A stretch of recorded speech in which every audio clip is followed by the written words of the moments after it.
Ukraine launches counterattack, slaughtering entire Russian forces in Pokrovsk.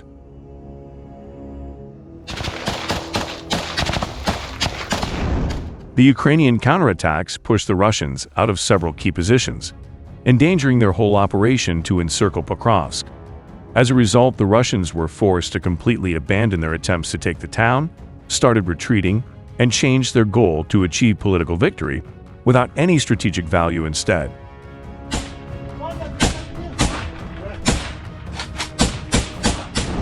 After advancing to Pokrovsk, Russian forces set their sights on encircling the city from the west, to sever its vital logistical lines and forcing Ukrainian defenders to abandon it under threat of encirclement.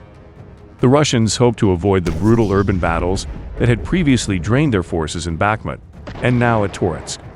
The idea was to isolate Pokrovsk without having to storm it directly and achieve at least a less costly victory.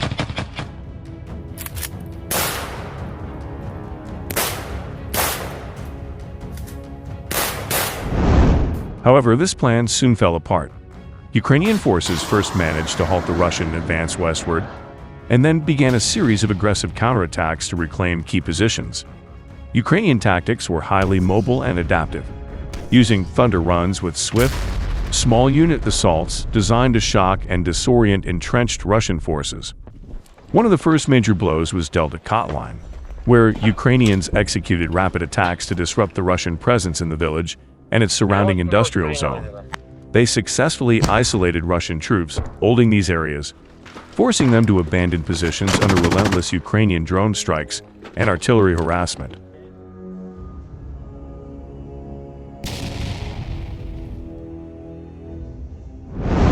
The breakthrough at Kotline allowed Ukrainian forces to expand their operations under the new command of General Major Mikhailo Drapety, who had previously orchestrated successes during the Kharkiv and Kherson counteroffensives.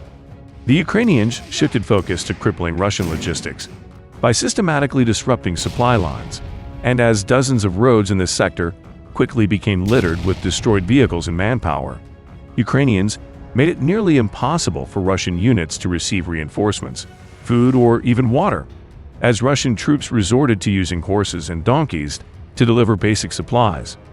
Exploiting this and their superiority in drone warfare, Ukraine pushed forward and retook critical positions around Uspanivka, Yudak, Pishchain, Shevchenko, Dakinsk, and Lysivka, driving Russian forces back from the outskirts of Pokrovsk.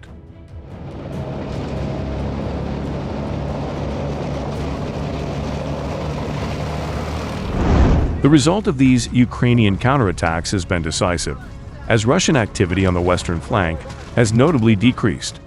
Initially, Russians sent constant streams of infantry through the salient, trying to force the Ukrainians back and prevent their further advance. However, as this suicidal strategy quickly resulted in thousands of unnecessary losses, intelligence reports indicate that Russian commanders have now completely abandoned serious offensive assaults on the western flank of Pokrovsk. Whether this pullback is a stepping stone to a larger withdrawal or merely a reaction to staggering losses remains to be seen. Nevertheless, the massive reduction in assaults reflects the severe attrition Russian forces have suffered without achieving their primary objective at all.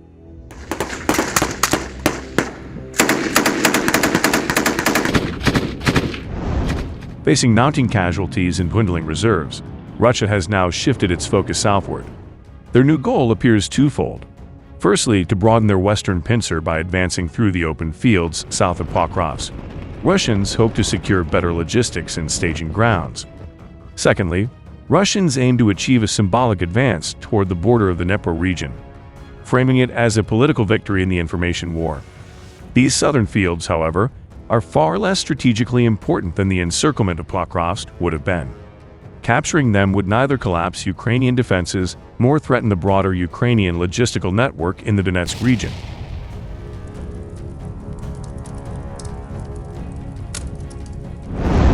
Comparing Russia's initial ambitions to its current objectives highlights the scale of their failure.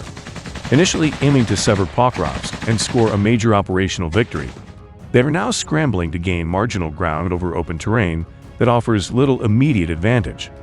Furthermore, the enormous losses of manpower and equipment inflicted by Ukraine during the defense and counteroffensive west of Pokrovsk has left Russian forces weakened.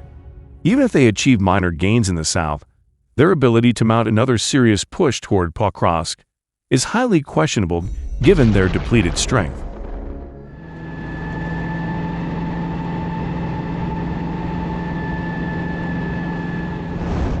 Overall, the Russian attempt to encircle Pokrovsk has collapsed under the weight of effective Ukrainian counterattacks and relentless pressure.